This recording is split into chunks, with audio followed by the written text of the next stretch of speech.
want to grow as a grower? Are you tired of being put to sleep by your educational growcasts?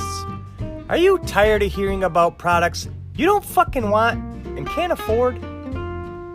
Are you tired of being told how you should grow? Hi, I'm Johnny Apple, and joining me is everyone's favorite amphibian, the Reverend Pirate Frog. Join us as we sift through the bullshit on the internet and try to get better as growers. This is your average grow. Alrighty, guys. Thanks again for joining the circle. As I'm often the one who complains about how it's introduced, I'm going to introduce it this time. I want to introduce Mr. Howling. He is often mislabeled on this show, and we want to get his name right. But it's my buddy Howlingbuds. Thanks for joining the circle, dude. Hey, everyone. Glad to be here. Yeah, of course, my partner in crime always, Johnny Apple. What's happening, y'all? And then I'm going to introduce and throw it over to Stoney Alpinist. Again, his second show, I'm asking him to take over again because there is no rest for the wicked among these peeps. Yeah, we always throw this together kind of in the last minute. Feels a little bit like freeform jazz when we sit down 10, 15 minutes before this and figure it all out. But I guess that's your average grow, right? So thanks to everyone for joining us and tuning in, listening to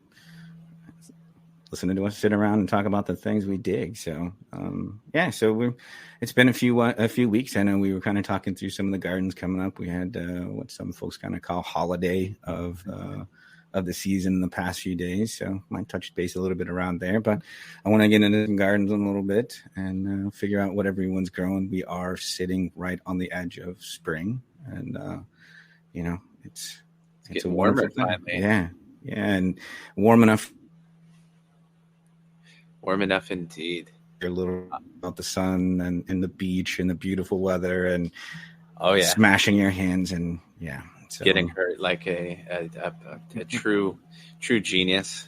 Yeah, so we got a wounded soldier amongst us today. So I know getting sand in it afterwards. There's always that old adage: rub a little dirt in it or rub a little sand in it. So yes, it's often what people find out after they have sex on the beach for the first time. Sand fucking sucks. Yeah, that and sunscreen. Sunscreen is really kind of a necessary addition to all of this. As long as you've got that and it smells a little like coconuts. Yeah, they're golden. Exactly. Close your eyes and pretend. It's often my motto in life. But unfortunately, I hurt myself playing volleyball today. I would like to spin an epic tale of how I did it in some third game or third match to take it all. But no, I hurt myself before the game started. We were just playing pepper and I was going for a wild ball that Megan hit. So it is, of course, Megan's fault as per usual. But we won the game, so all's fair. Dude, my vision's of Top Gun or Dash then. It was, not sunset and, the boombox over a radio going over in the corner. And I hate to break it to you, not a fighter pilot either. Unfortunately. What? Yeah, it blows your mind. I know. They drug test for that. That's the only reason that I'm just kidding. Check, please. I'm a pussy. No, but we won. It was fun. It always a pleasure. I really hate hurting yourself doing something stupid, and then you're just like fighting through the pain, and you're just like, this is so dumb. But for the volleyball ignorant, that's me. What's pepper? Like you said, pepper's like warming up, right? You bump, set, spike, back and forth, kind of practice, get everything lubed up before you start. And so basically just imagine blowing out your Achilles in a layup line. Very similar, but being too embarrassed to be like, damn, I don't want to play. So you continue to play, and it was fun. We won. What are you going to do? But let's not talk. Let's not spend an entire podcast talking about how fucking fragile I am. Jesus. Better to know now, right? I was going to say, that we can go into the mental part in part 2. Yeah. Well, not all of us had such an exciting week. I know some of us did. I think this quote unquote holiday. I know 420 means a lot to a lot of different people and a lot of different things, and some people celebrate it as a holiday, but I know it kind of comes and goes depending upon how or where you are and your journey with cannabis, whether or not you can talk about it. I know there's massive festivals and all that sort of thing. So, well, before we get into who and what bought what or what deals they got, I celebrate it for a different reason. It's a good friend of mine's personal anniversary around that time. So that's much more exciting to me than lining other people's pockets. It's tell us what it means to you, Mr. Anniversary Man. Well, yeah, it does mean a lot. I guess I've been around it for a lot of years, but probably never as more meaningful as last year. Because it was last year that I'd kind of saved everything up and did all my research for a couple months, and waited till the morning of 420 and ordered all my genetics and ordered all my big pieces of gear. About 60% of what I thought I was going to be getting, the big things. Took advantage of all the sales, and maybe we can ramble about that here in a little bit. Took advantage of all the sales and stacked all the codes of all of my favorite podcasts that I had been listening to and watching, and had my notebook all set to go, and got up that morning and poured a cup of coffee and started placing my orders. And I kind of waited specifically for 420. It meant a lot to me, just in timing and where I was traveling and time frame to be able to start the garden. So yeah, it was a really big day. I mean, I've been around it, and like most holidays, working as a chef, they don't really mean much on the day that they are, because typically we're working on those days. 420, quite the same. I mean, there were plenty of holidays, quote unquote, that were celebrated where, at the end of the shift, there was plenty of time on the back dock celebrating in our own way. But yeah, it was this year was a big one. So coming up on this one just a few days ago, it was kind of cool. Me, I'm a bit of a sentimental sap, and so I wanted to make sure that I saved some purchases and got a little bit of equipment on the day and scooped some gear. But I got one day ahead on that one with the Seed Bazaar, getting into Night Owls. But we'll get into that when we talk gardens. But yeah, man, it means a lot to everybody. I mean, I guess it just depends personally or privately, or when we're out with friends. Of course, we all have our opportunities. So there's been some memorable ones, man. So Howler, tell me a little bit more about the most memorable one that you came across. I mean, 420 celebrated or not, or even if it was just a quiet one. Anyone stick out for you? Oh no, I have never celebrated it. It kind of just comes and goes. It's almost as annoying to me. It's times like April Fools. It's like, that's just some of the 420 stuff just gets over the top, and it's hilarious. And I love what people can, if they can have some kind of meaning or connection to it, that they can at least come together on a single day. We really should be coming together every day, but at least there's one day that everyone comes together for a common thing, and I enjoy seeing it. Yeah. So yeah. I would never personally want to be in a giant crowded field with like thousands of people personally. Yeah. But it's really cool to see, man. Like, it's super rad. Like, I was never, like, I've been to festivals and stuff like that, and like, it's never been fun for me. I'd rather be on my own, but it's super cool to see, especially from like pictures and like, oh shit, that's a lot of people, Yeah, community gatherings, I think, is probably a good way to distill that down to it, right? And it's especially cool in places where it's not recreational yet, because it is still a lot of a statement, a lot more of a statement. It's a lot easier to be like, oh, that's 1,000 people smoking and protesting, as opposed to, oh, that's 1,000 people who came to this park in a legal state and we're all just hanging out. It's both cool, not shitting on anything. It's just, there's more meaning, when you're standing up to something, I think. But all of that is super cool. I'm just disappointed that the holiday we chose to represent and whatever people take meaning in isn't in a better month. May is a superior month to April, I think. I strongly disagree. Well, I think it's okay to disagree and accept that we have different opinions. But I'd argue May is better, for the sole reason, and I have a kicker here, Mother's Day is in May. Ooh. But that's not the reason I'm doing it. That's just some bullshit moral things that I get to hold over you. Of course, it's because May is, the birthday of the frog. But what is April? April's your birthday, isn't it, in that area? Yeah. Yep. Yeah, it's Thursday. Ooh, what are you doing? I am going to see my son's final project, university project, before he graduates. So Wow. we're gonna drive down there Thursday, and he's doing the presentation Friday morning. How amazing. Yeah, it's gonna be exciting. I don't get to see any kind of results from what he's doing. Like, it's engineering. He's doing his own thing. It's not like anything he could show me, except now. Like, now I can go and see what was the last 4 years. What's your ending note here? That's so cool. Yeah, he's pretty nervous, but yeah, he'll rock it, and it'll be fun to see. Yeah, I'm excited. You better sneak pictures.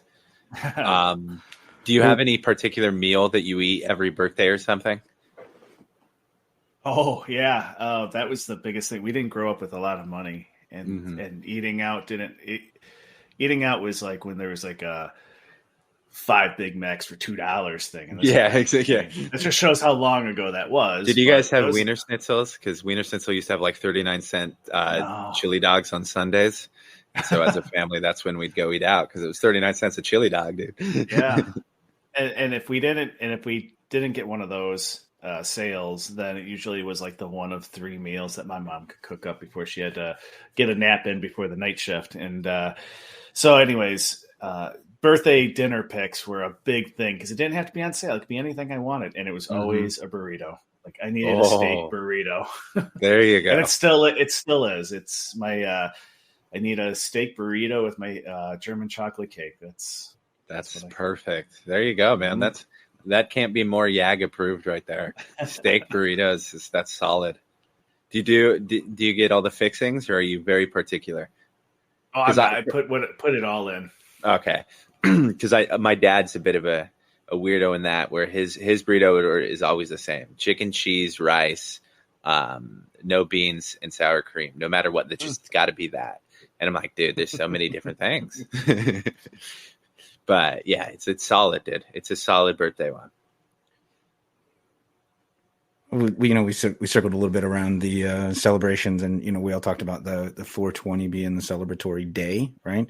Everyone holds that as the anniversary, and is that where you guys kind of heard it from? Was your anniversary of one day of celebrating this plant of ours? Or I'm sure that like many people out there have heard all sorts of rumors over what started 420, right? At least in Southern California, we all, you hear, it's Adolf Hitler's birthday and all that fun stuff. But I had always heard that it was lingo for kids to go smoke in Northern California. I forget exactly what city.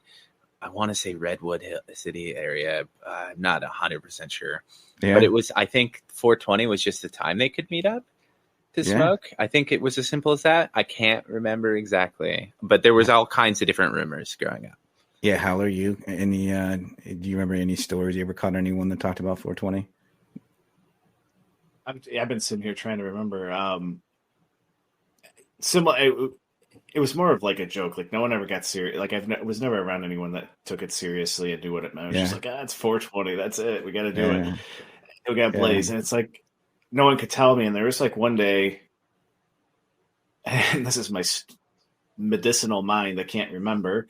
I think I knew some story. It had something to do about protests or something. At like a campus, I forget, but I can't remember details. I mean, what about you? I mean, Penal Code. You shine? I remembered it from Penal Code. Like, I think I remembered it or heard the lore from old school hip hop. Like, it was either or it was the call sign for the police for marijuana being used or something along those lines. Around that time, and all those sorts of rumors, and really what it boils down to was more recent of a story than anyone really thinks. I mean, it did truly start like in the 90s, and it did come from High Times, and Rev, you really are kind of the closest dude, and it's the one that did kind of prevail along the way. It's called if you look them up, if anyone goes digging on the Goog, look up the Waldos, right? And it was apparently this group of high school friends that are still friends to this day, and they were all in sports, and there was some sort of a stash out in Marin County and out in Point Reyes that the Coast Guard found. And they had this treasure map. And so for, several weeks, they would go looking for this thing and turn it into a Stoney adventure, just walking around the woods looking for this thing. They never found it. Right. And they actually used to meet at there was a statue near the campus of Louis Pasteur. So the code word was actually 420 Louis. Right. And so 420 Louis started passing around the high school. Now, here's where the story gets actually kind of cool, right? Turns out one of the brothers of the Waldos, one of the older brothers, right? Because now the Waldos are doing this since in high school. The code word's out. All their friends are saying, "Oh, it's 420. Meet the Waldos. Let's go find Louis. 420 Louis time." It now becomes starting the code getting passed around, right? So one of the older brothers is hanging out with this band, and he's got a really good buddy named Phil Lesh, right? Phil Lesh hears this and he starts talking about it and works it into some lyrics with his band called the Grateful Dead, right? Not long after that, the Grateful Dead starts singing about it and makes it into some of their nomenclature, and it takes off, right? Jeez. So all throughout the subculture through the Grateful Dead, but not until an editor, I think it was like 1990 or the early 90s of High Times, writes a story about the Waldos, tells the whole story about the 420, and it takes off, right? So modern day history now kind of sees this like 420 as in time, right? And it's, true that it is Adolf Hitler's, right? It's true. I think it's the Columbine. I have a pretty vivid memory of being in culinary school when all that happened on 420 and kind of being pissed off because we had ditched the day for school, right? Mm-hmm. And here all was this mess sitting on the one crackly TV we had, but F it, we just jumped in and went down to the lake and ignored the world at that time, right? But so, I think you could not have. Yeah, so good story behind it. If you go digging around, me, I love digging around in the roots of things and trying to figure out where these came from. And so I knew with this 420 coming up this week, I was starting to think through it. And like, there's got to be a story there somewhere. There's got to be something, but no clue about the whole Phil Lesh tie-in. So I'm not cool. I'm not a big Dead. No, I'm not a fan. Deadhead. But I did get to see them. I saw Phil Lesh play at UIC on Halloween. Oh, that's cool. One year, and it was pretty amazing to see. So, what a great freaking journey, dude! I love it. Yeah, man. So 420, I guess it means everything, to everybody in different ways. It could be that, it could be your burrito on your birthday, like once a year to something. It could be someone. Their time frame. I know, everyone has those little times that stick out in the day for them that they always catch in the time and clock. I think there's a whole syndrome for that. Have fun going down that rabbit hole. But there's a thing about that where, you see the same time frame every day. And it just kind of rings through. So maybe it's subliminal around that. Maybe it's just a time frame in the day for somebody. Maybe it's just a little something to look forward to, right? In the day. Exactly. A little, right? I mean, if you do it, if you observe it, if what a polite way to say it. If you were to consider observing 420 in your life as a spiritual thing, no, I'm just kidding. But if you do it, deep, right? If you ever do it every day at 420, if that's your thing, it's just a little bit of meditation, right? Right. If you do it once a year, you and your buddies go into the woods and smoke weed on April 20th and spend the day out there, then all that is a mental health day. Sure. So I am always going to encourage being slightly a little more lazy, taking more mental health days, going out into nature and just stumbling around and exploring. So if it takes a day that you have to call a celebration of cannabis and you need a day to do it, man. Fuck it. Do it every weekend. Do it 20 times a month if you want. But I'm down for all celebrations of just taking it slow, taking it easy, man. And anything we do with intent, right? I mean, whether or not it's during the day, it's just a little bit of craft work, right? You're just making sure that you're putting forth a little bit of intention, looking at something and saying, hey, this is going to be at this time. So whether it's in a day or it's every day or it's once a year, it doesn't even have to be a time frame either, too. You can have the 420 in your own mind, right? I always try and look at it as like, I don't actively keep a track of time well enough to know when I'm doing anything particular every day. But every morning before I smoke my first joint or do anything, I always try and be mindful of like, okay, not so mindful of, oh, this is a sacrament, full on, like, let me give me my chalice and let me blaze up, Ja Rastafari. No, none of that ridiculous stuff. But, I try and be mindful of like, okay, because I think there too is if you're mindful of it, or if you're having a bad day and you go, let me take a time, let me relax, let's take it slow. I'm going to burn this one down. It's a lot more therapeutic than just the overwhelming health benefits of cannabis to you. It's also a mental break sometimes. Just it's okay to just be like, fuck it, I'm gonna smoke this. I'll see you guys back in a minute. Right. It's perfectly acceptable. It's just, all right, I'm gonna burn one, see you later. It's also a moment of presence, right? Like you're taking a moment to like just be present where you're at and think about and put forth intention in something. And like I said, it can be totally little. It can be something really big.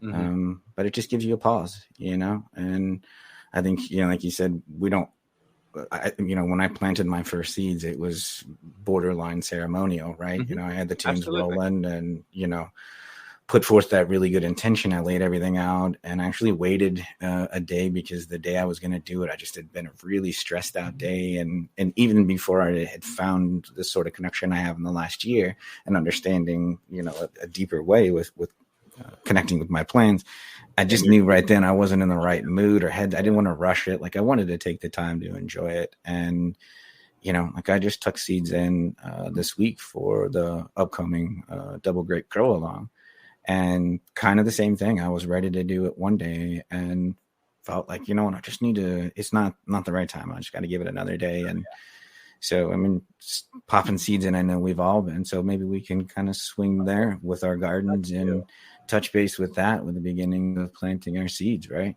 So kind of how we get into it, what our little intent is. With mine, I did a little water soak, I think it was like 16, 18 hours. I put a little bit of the Kuyaha in there, a little bit of Rootwise, and a little bit of aloe, and just kind of shake it up first. And for me, I think that the Kuyaha breaks the surface of the water a little bit. It makes the seed drop right away, so I don't get any floating. And then I give that first 18 hours, and then that's where my intent starts, right? It's in my little germination chamber, and then that's when I got to be like in the right headspace to really tuck it into the soil, and it's got to feel just right, by touch of the soil and with intent, and then I dive in. So what do you guys do for your tucking your seeds in? Well, I'm pretty simple, like I like you, I do take a lot of like not patterns is a bad way, but I do a lot of things before I plant every time to make it more ceremonial, like certain habits that I know are unnecessary, I still do, or certain SOPs that I follow that are entirely unnecessary, but it's just a little bit of maybe reverence on my end before I start, like a whole process. It takes a long time, it's not something you make lightly. So, but what I do is I just soak it in aloe and labs, for, overnight, no more than, I haven't slept more than like 8 hours in a long time. So really no more than 8 or 9 hours. And then direct sow and let her rip. Try to remind myself that I tell people to be patient all the time and not make myself a hypocrite. So I know I'm on like day 3 or 4, just like peeking in there, waiting for just little volcano break of that crust. You know what I mean? Just give me a little something. This is the absolute perfect time for me but all of my plants are so far on the other end of the spectrum that I'm getting closer to harvest than anything.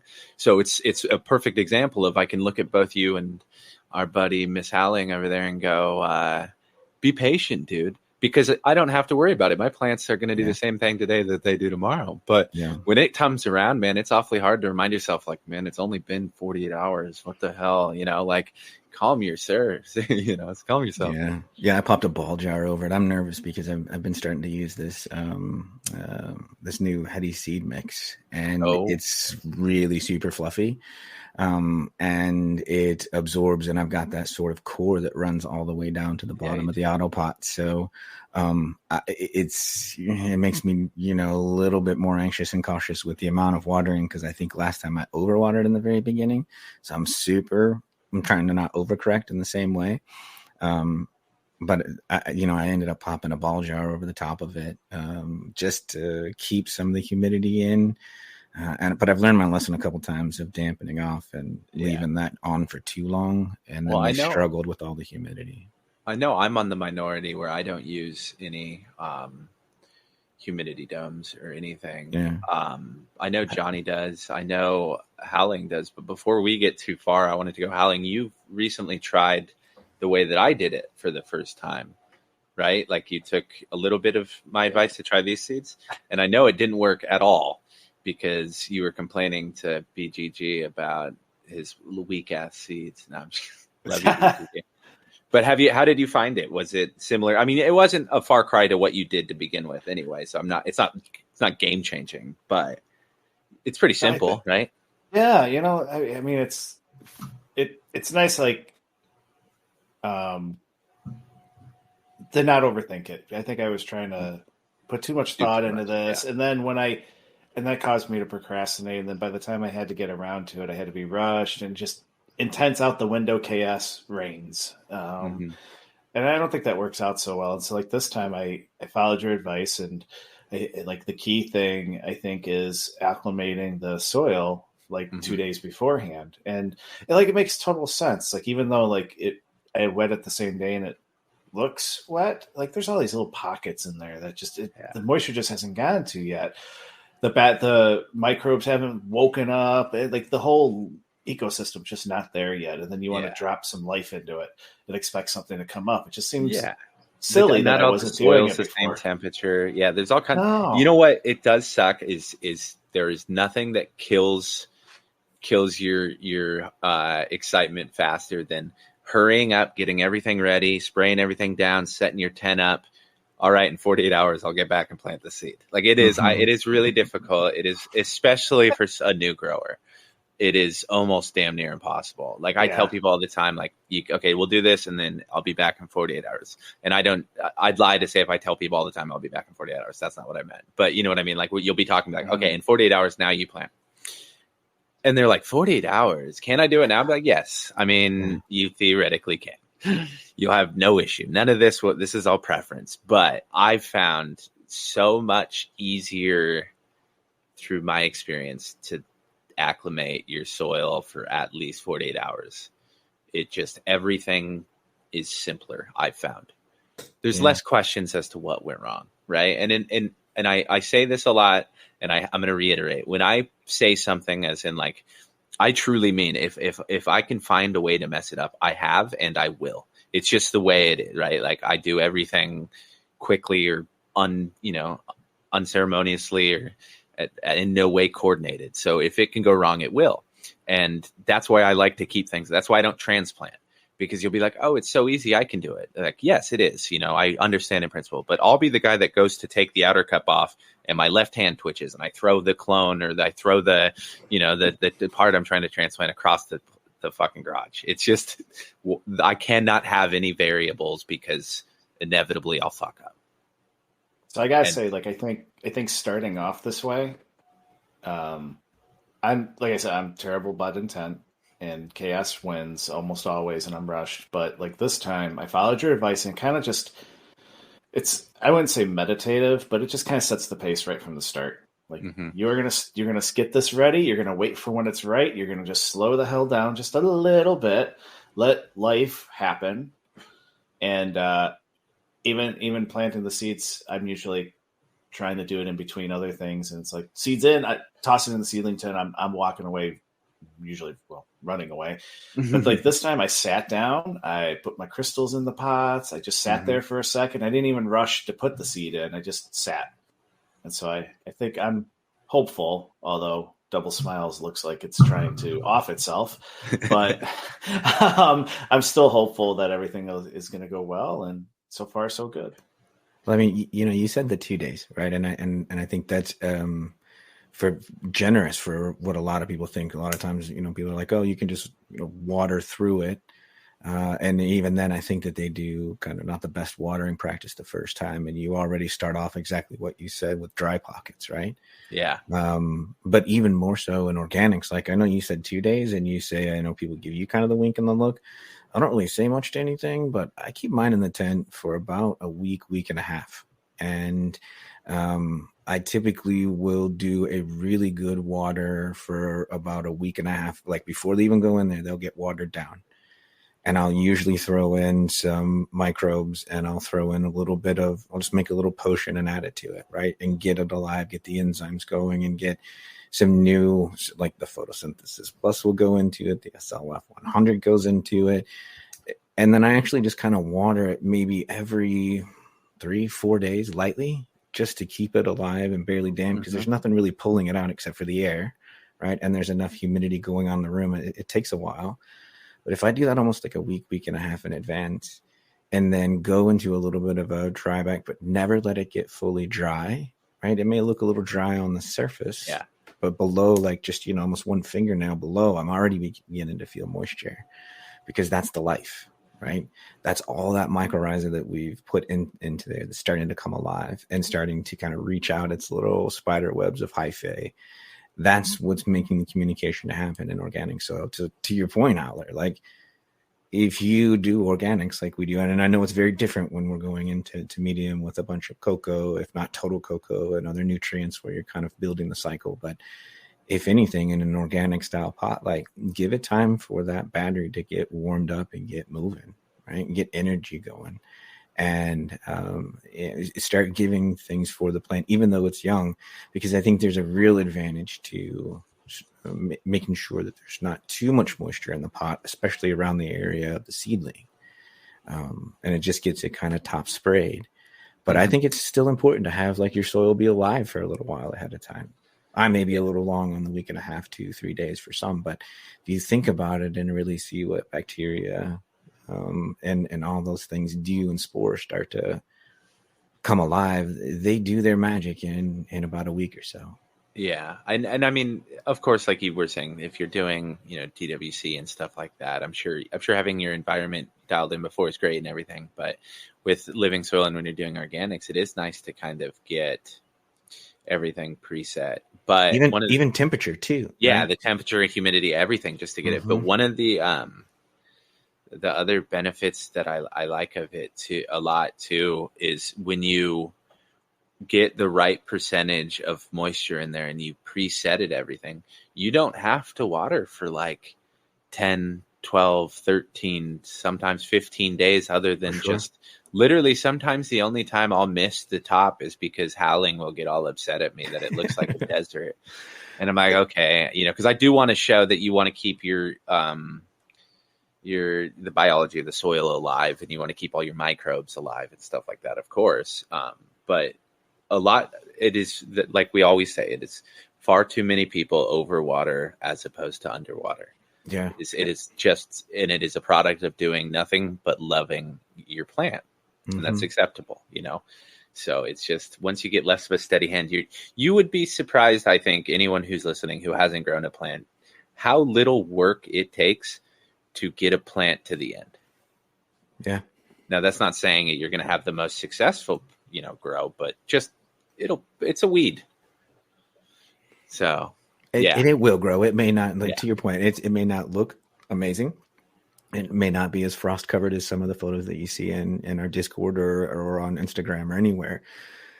But the beauty of these autoflowers and most of the flowers that we grow is that they will grow something, right? And we're just helping all of it and making all those variables a little bit better. And I think that the moisture, getting them started, like when I pulled my 2 plants last time, or the one that I'm very confident that I stunted was my first one. When I looked at the root structure, right, I realized that I had done 2 different styles, right? I'd written down in my notebook, and it confirmed it, that I did one that had the core of this sort of heady seed mix that went straight down all the way to kind of the air dome. And then I did one where I just did like a scooped out, like almost quart, and then it got to my normal soil. The one that got down to the normal soil was the one that was stunted. And the one that shot all the way down to the air dome grew very, very well. So a little bit of confirmation around that they're going to grow no matter what, but they'll reach their spot where they're ready to, especially these autoflowers, that if there's too much water, or if it's, has a little bit of struggle, it's going to start going into flower sooner than later. Yeah. But the good news is, like if you mess one up, the only thing that you can do is try and try again, man. Yeah. We're all here to help. And if you're not, whatever. Yeah. And something else, man. Yeah. But yeah, it's I had one thing I wanted to add and I completely fucking forgot. All right, well, we haven't talked about gardens, and that was one of the things that I started off from the top and wanted to get through, because I know it's been a little while since we've done some updates. So you want to start with your garden, my friend? Yeah, sure. So I'm on day, I think 70.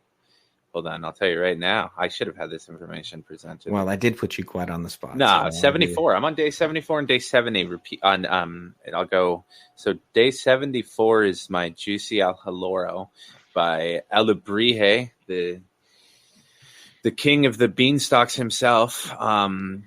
It's in my Alebrije tent, and I can actually I can go into what my next plans are, but let me get through what I've got so far. But Juicy, I mean, she's just beautiful, man.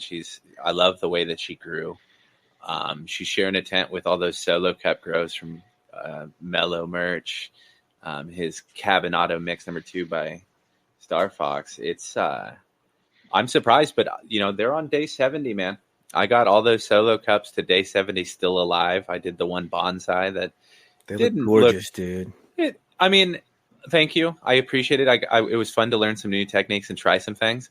And it's just funny how infuriating it is having a red container, a red solo cup container when you're going to take pictures. You're like, oh, God damn it. Nothing I can do can hide that.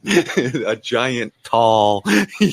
So I'll be looking at some pottery options next round for awesome. Yeah. But I did fall in love. It's so much fun. And it is fun to see the plant change compared to her sisters, right? Like 3 solo caps, bonsai, one with no teas, and then one with a ton of teas. So one was just water and castings, and one was just teas. I'll get a little bit off, but it was just fun, man. I'm kind of gonna do it no matter what. Now it gives me something else to do. That's the key. And then in the 2x4, I'm finishing up with the Galaxy Brain by Daz. That thing smells like ripe BO, dude. I kid you not. It was late night and I was putting water down the res, and I was like, holy shit, man, I reek. Like this is bad. Like I feel really bad for Meg. I'm gonna take a shower right after this. Like obviously, like I'm covered in trikes and everything. I'm gonna take a shower. I'm all sticky, and I realized I was like, oh, thank God it was the plant. Like it was middle school boy locker room dad, dude. And like before Axe came out, so it was like before any of that. It was horrid. So, and then whatever's going on with my mango smile, man, I don't. What do you mean, man? The photography looked beautiful today when you were. It's a beautiful plant, but it's just like a black hole that sits directly over the main, and then all the side branches have grown up and started shading out. It's a trip. It's an interesting plant. Day 70, and it's still full of white pistils. Maybe a little bit of defoliation might help. Yeah, maybe. Those leaves out. I know that's not something you normally do. Possibly. I'm sure there's a lot of things that could help, like talent, skill, time, all those sorts of fun things. So then, what's next? Sounds like you've got things getting. Yeah, I do, and you're right around the corner. I do, and I feel bad because I'm taking up all the time, but I'm excited because it's kind of a shout out too. It's not my shit list, so don't get all excited. She actually isn't qualified for the shit list because she's too cool. But G3 sent me a bean of Hubba Bubba Haze from Meth in a very nice letter, and some moss agate, and I can't remember off the top of my head what else she said, but she's going to kill me, but it's lovely and she very nice. But huge shout out to G3. Everybody loves her. Can't say a negative thing about her. And if you did, she'd hear you and kill you. So in the meth spot that is the Mango Smile right now, I'm doing Hubba Bubba Haze. In the Night Owl spot, my dad's spot, I'm doing Mandela Effect, which is a fugue state. Awesome. Yeah.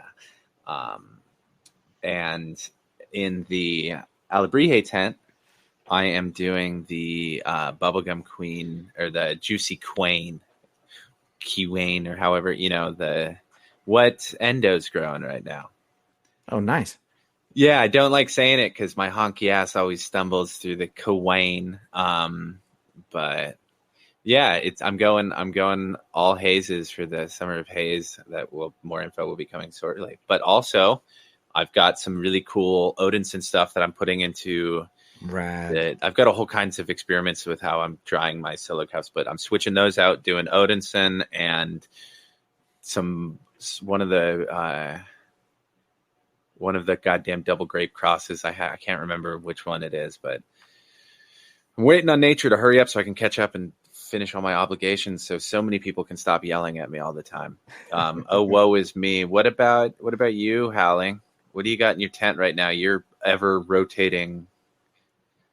Show them why. Show everyone why we brought you in, dude. That we've got 6 hours of entertainment coming your way now.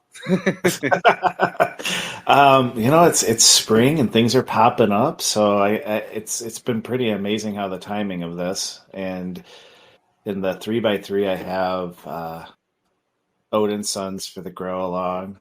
She's at day 14 now, and I have to start looking at pictures because she just, for me, growing in auto, she seems to be a decent size for how many days. And she's going to be a big one. Hold I on, don't know how many times we could have told you that. Too many pictures of it. Yeah, I'm giving her her own tent, just like I gave Mango, and we'll see how.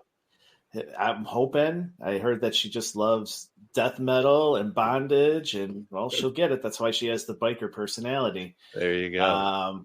And so that's going well. And then in the 2x4, I have for the girls on the grow, I have grow along. I have Double Smile. Big shout out to G3. I was wanting to grow another one, and she had a spare seed to send over. But that's the one is trying to kill itself. Had helmet head, and had to help her along with that, which ate up one of the cotyledon leaves.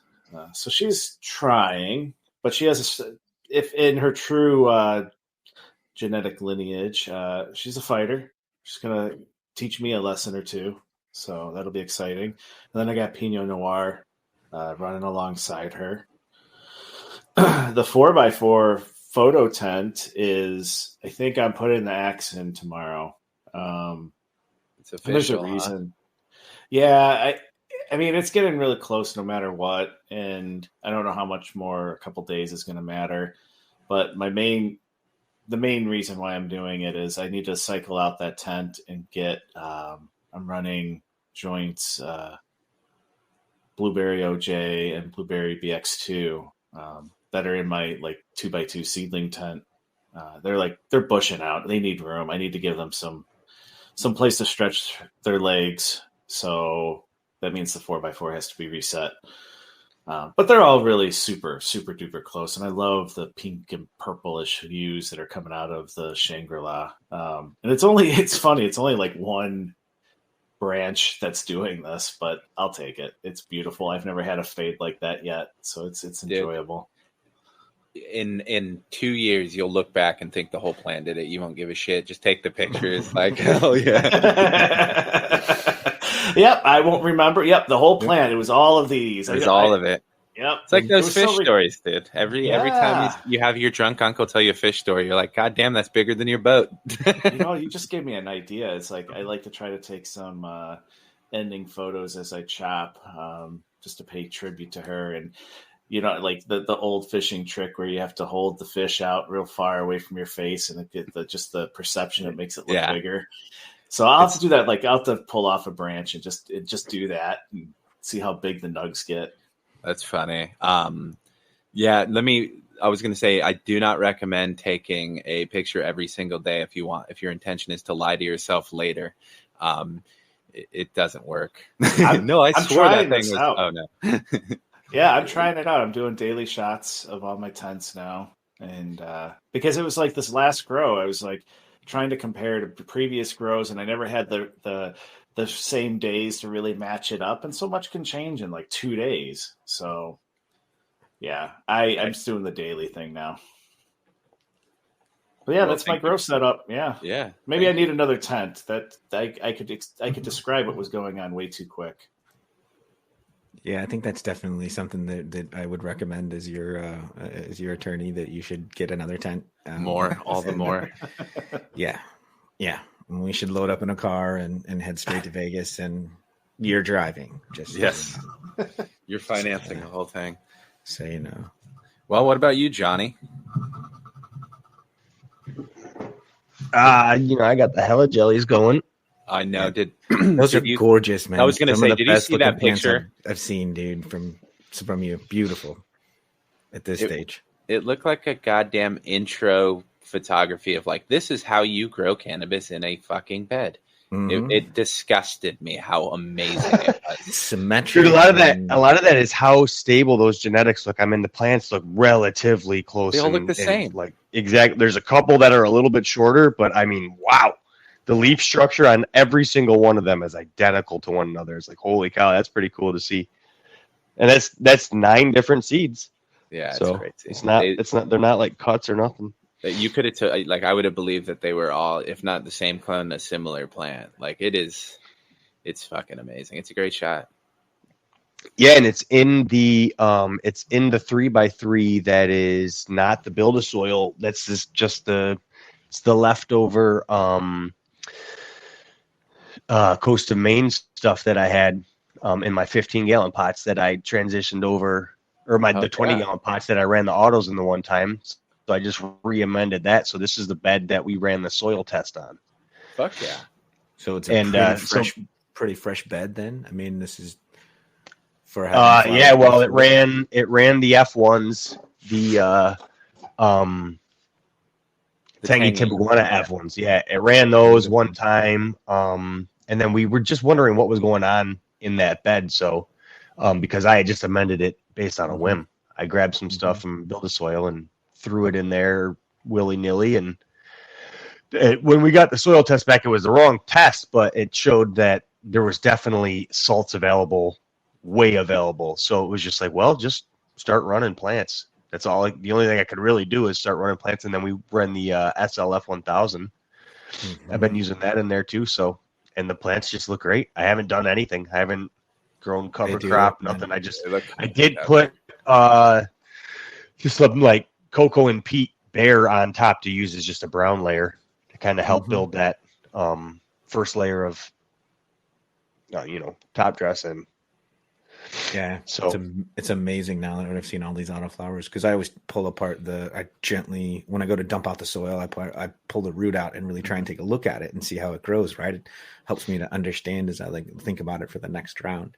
And it seeing how much those roots can feed off that top 2, 3, 4 inches, seeing how much of that root growth is there, especially with autopots. Every time I see it, it's like, okay, I've got to figure out a way to feed them. But it seems like our flowers love that first 3 inches of it.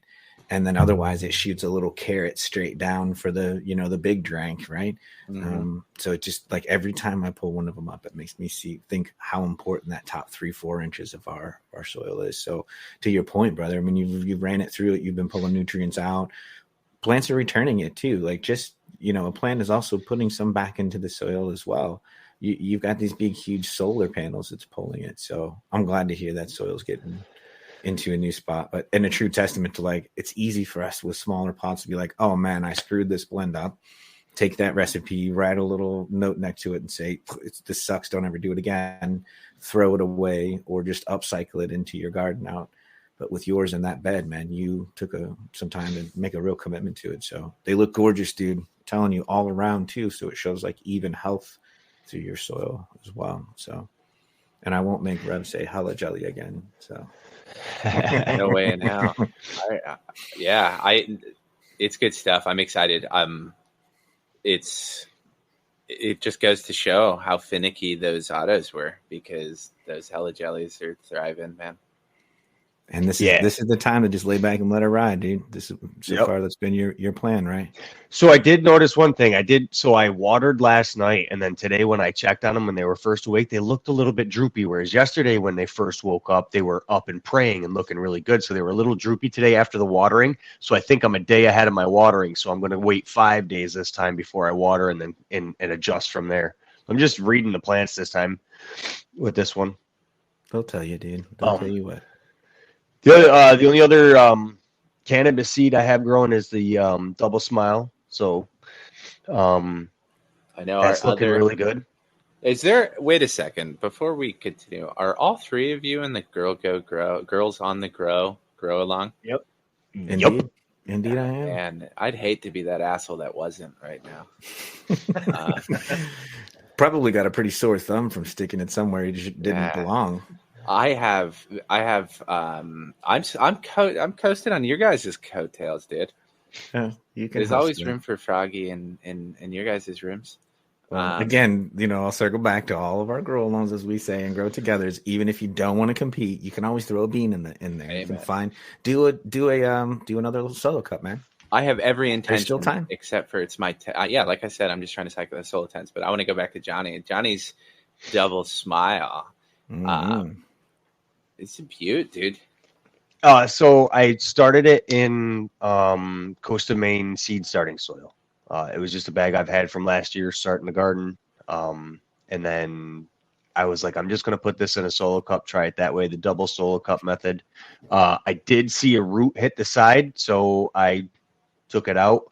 Transplant looked a little shaky, so it didn't have a big root mass there when I pulled the cup out, but it was like young enough that I don't think it disturbed anything too much. It just kind of, the soil fell apart instead of having roots to hold everything together.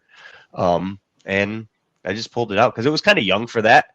But it looked like it was going to need a watering. And I said, well, I'm going to do it, give it the water in that first, in the solo cup first, and then transplant it afterwards. So it kind of tied everything together. And then now I don't have to worry about it for a little bit.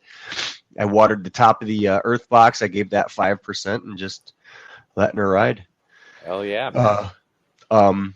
Because I don't want to get ahead of myself with the busy life I got between everything going on in my garden. So I worried I didn't plant any more cannabis seeds. I did, however, plant some hot pepper seeds in my other build-a-soil 3x3 bed in the 4x4.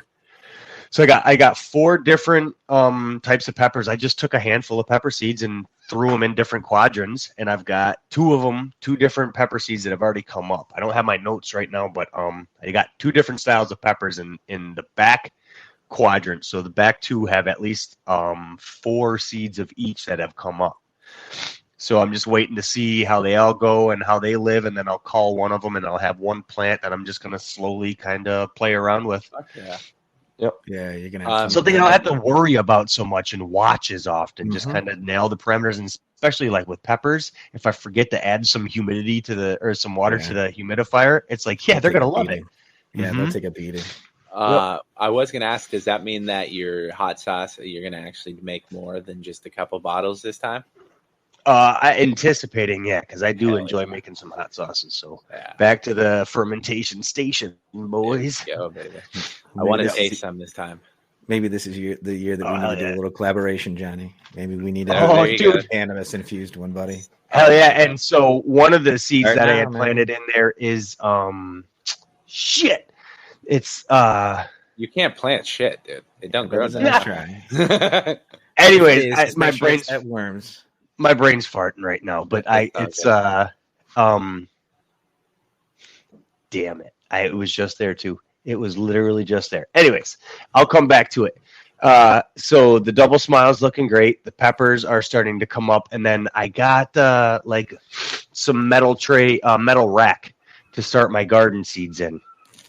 And I got just some cheap LED lights to go across the tops, and I got seed starting domes and like clone domes.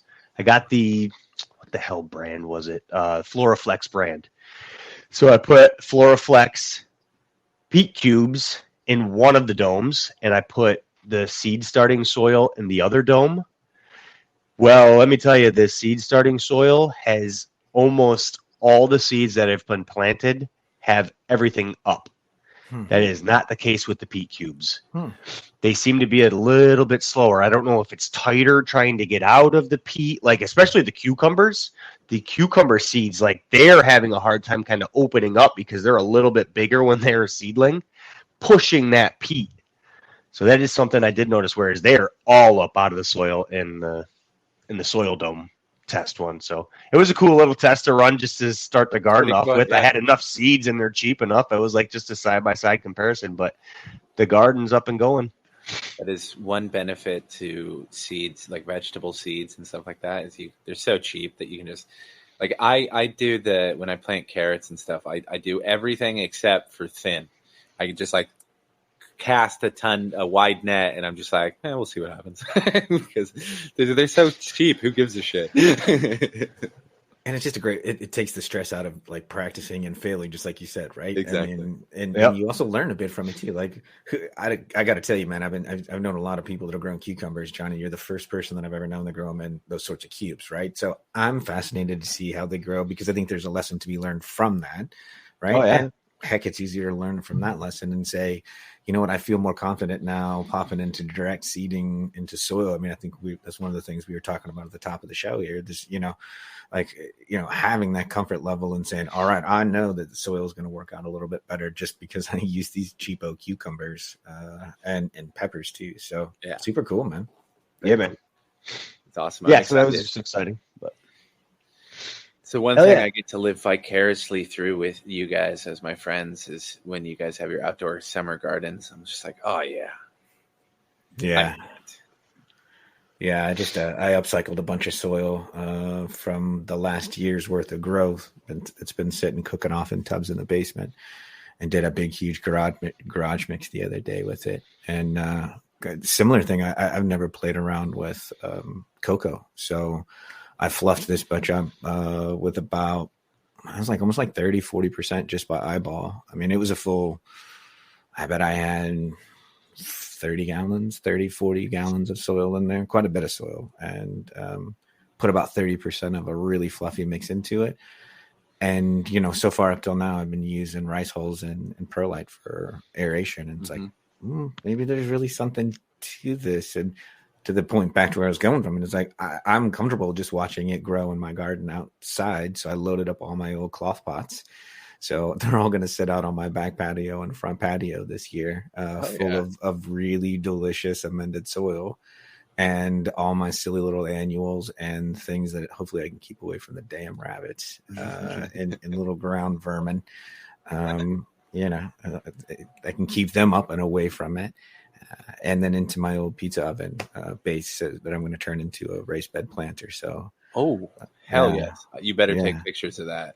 I can't wait, man. It's already, I laid out some of the bricks for it. Now, like it's all, the oven is actually gone. The structure is gone. So that's all broken down and worked back into a cool little berm in the back corner, like for landscaping and whatnot. That'll take a couple of years as part of a lasagna thing I'm doing. But it's all hollowed out, and it's got we mixed a bunch of sand and really fine vermiculite, perlite. That is so cool.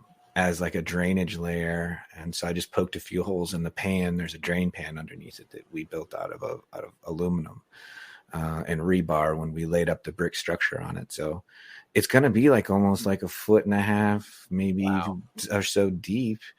And I've got all this soil, and it started kind of clicking when I was looking at some of the gallon pots that I've got in the tent right now.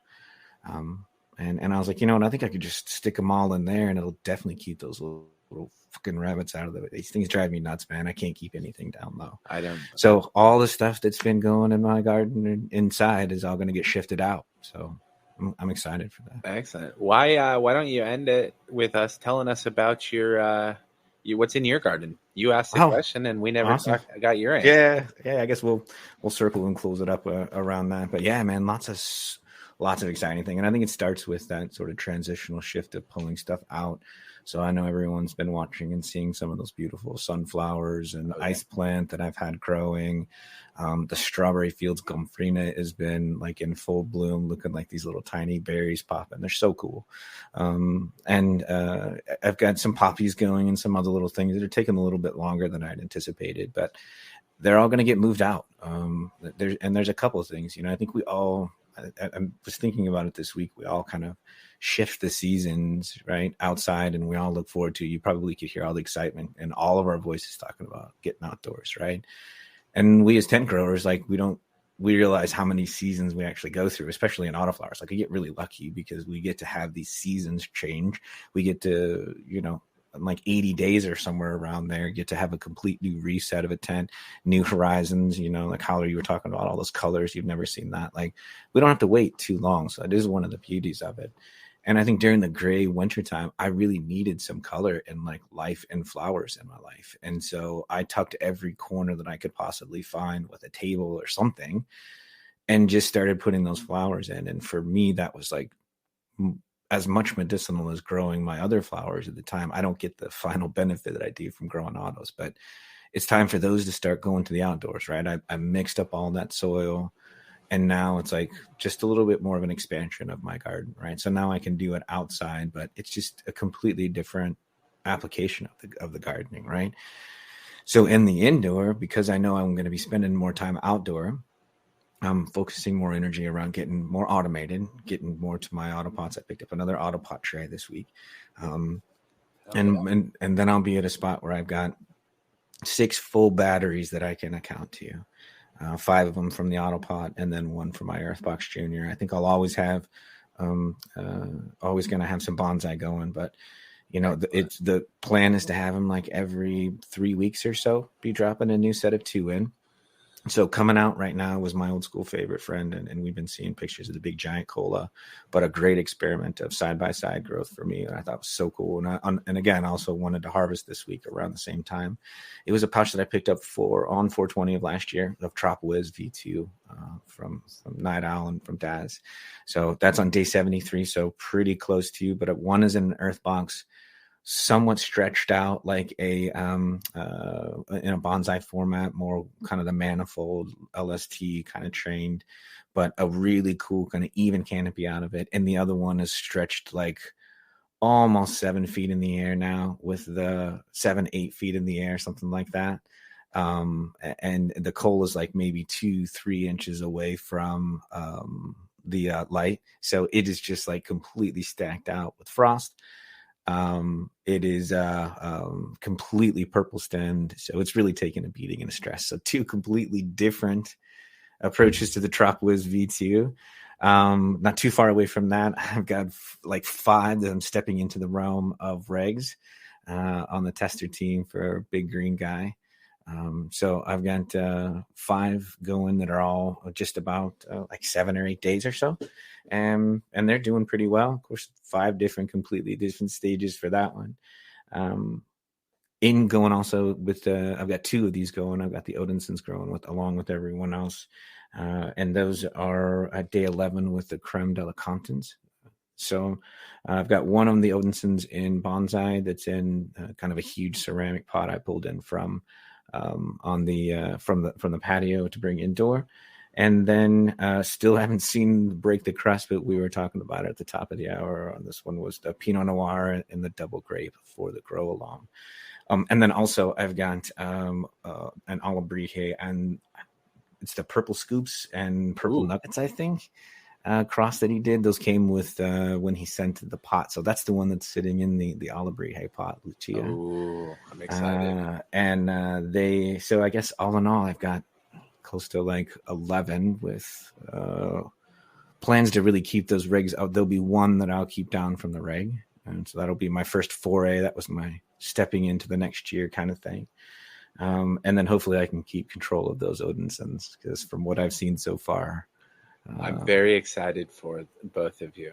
Yeah, but really just kind of pulling out all of those flowers, making room for a little bit more automation, focusing, because I want to be outside. And that's, we talk about seasons and being outside during the wintertime. I had a lot more time to be able to be down in the garden and do things. And, I want to make sure I fill up my own vitamin D, right? Mm-hmm. That only one can get from the sunlight. And so I'm anticipating spring too. I think, Johnny, your idea of getting vegetables is giving me a little bit of inspiration. Maybe I need to keep get a table or something like that and get some of my starts going instead of waiting to do the whole pots and just go direct seed from outside or pick up annuals. So, now's the time. It's spring, right? We can start to get to the time of seasons, but I think it is important, at least for me, to just focus on switching the seasons around my tent, right? Because I think that we all have that. It's the only thing we can control, the only season we can control, right? Exactly. And it goes back to acclimatizing, getting your environment dialed in and all that sort of stuff. So lots of exciting things going in the garden. I can't wait for spring, man. I can't wait for the next rounds, the things to come. I mean, I'm a couple more weeks. I get to drop some of Rudy's beans. I'm very excited for that too. Yeah, it's not my next one, but it's the one after. I'm doing his Crucible with. I have Cosmic Apprentice that I'm going to run next to it. I'm doing his the cherries and berries one. Nice. Which is the purple pope and the sour grape. Yeah. So yeah, man, I'm really pumped for that. I can't wait. He's a great dude too. I did want to say before we got off track from it, the next time that you do or have a craving for D, feel free to call me. It's free.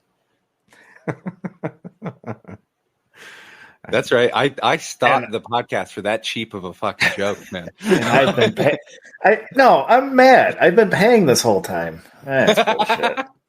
Well, yeah, but I do special stuff. That's degrading.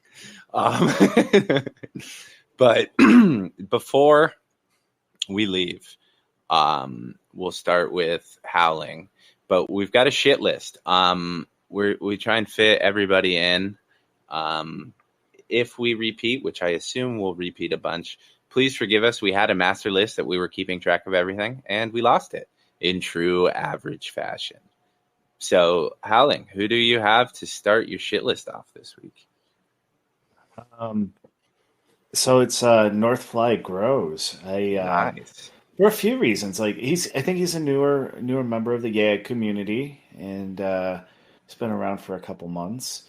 And I think he's newer to growing. I just love watching newer growers because I am as well. And like we're just stumbling across and finding our way and what our path is, and it's fun watching him. I think he just did a recent auto harvest that looks to get him a pretty good yield for his first set of autos. I know I didn't do that good with mine.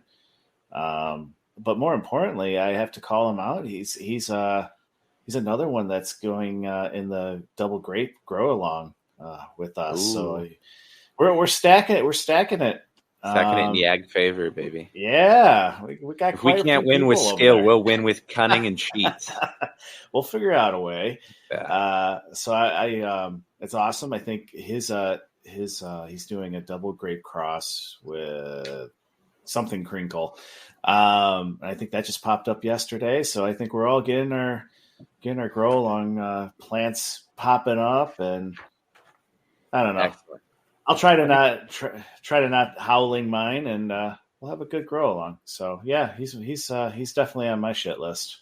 Yes, and also a fisher that you guys can all associate with. I can't as well because I'm garbage at fishing. If I had to survive solely on my fishing, I'd have died before I was born. I'm that bad. But I'll give you guys some more time. I've got Wormlick this time on my shit list. He just keeps posting amazing photos of his plants. We wish him well. He just had surgery, and he had just had his birthday too. What shit luck having surgery around his birthday. But happy 60th birthday to our buddy Wormlick. He's a fucking old school punk rocker and hardcore, man. Him and Strong Island throw it down for the hardcore music. Way cooler than me. It's always awesome when we have cooler people because it ups my cred for sure. And speaking of cooler people, Johnny, who's on your shit list? I'm going to say Howling's on my shit list, man. I mean, it's probably the last time he's going to get on the shit list because he's now going to be a permanent member of the show. So welcome to the shit list, man. Also goodbye at the same time. I've got to start thinking ahead to these announcements and getting out of shit list because it's so fucking Johnny keeps making up other friends and shit for his shit list. He's like, oh yeah, my other buddy is Johnny down the street. What about you, Stoney? I've given you enough time. I've stalled.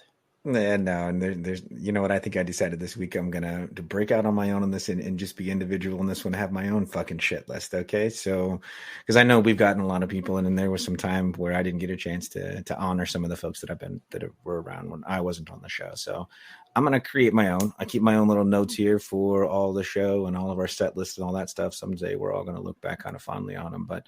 So I'm going to keep my own, whether or not it's been on a list or not. You are going to stand on my own shit list, and for that one, I wanted to circle out to Back Nine Bandit. There we go, Back Nine Bandit, Marty. Hell yeah. Green guy. I see him in several different Discords around, but he's always popping in. He's got an incredible mango smile growing.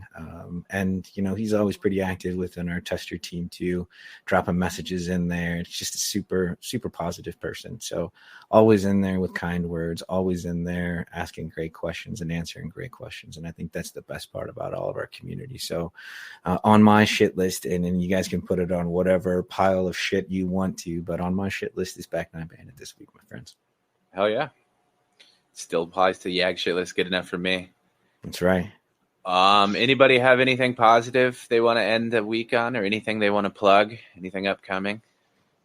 I'll take a quick moment to welcome Johnny. That was an incredible way for a welcoming, man, to get him off the shit list and onto it. But you know, I'm glad to sit down with you, man. I'm looking forward to many more chats and conversations to come, and all the folks that'll come back on this circle that we've had on before, and all the ones that'll come on ahead. So I think this is just the first of many with all of us, gentlemen. So I always appreciate the laughter and chuckles we get out of this. You guys are a pretty rad crew, and Howler, I'm glad that you're in it, and you're officially Howler to me. So they can call you whatever the fuck they want to call you, but you, my friend, are the Howler. So hey, man. Someone's got to be positive. Johnny, anything? I ain't got shit. Hey, there you go. Perfect. Oh, we never did ask Howling though. We forgot. Pizza, dude. Pepperoni or cheese? Oh, pepperoni. Absolutely. Fuck yeah, there we pepperoni. go. That's how we're ending it. Fuck you, people. I guess I got to hit this button here. End recording.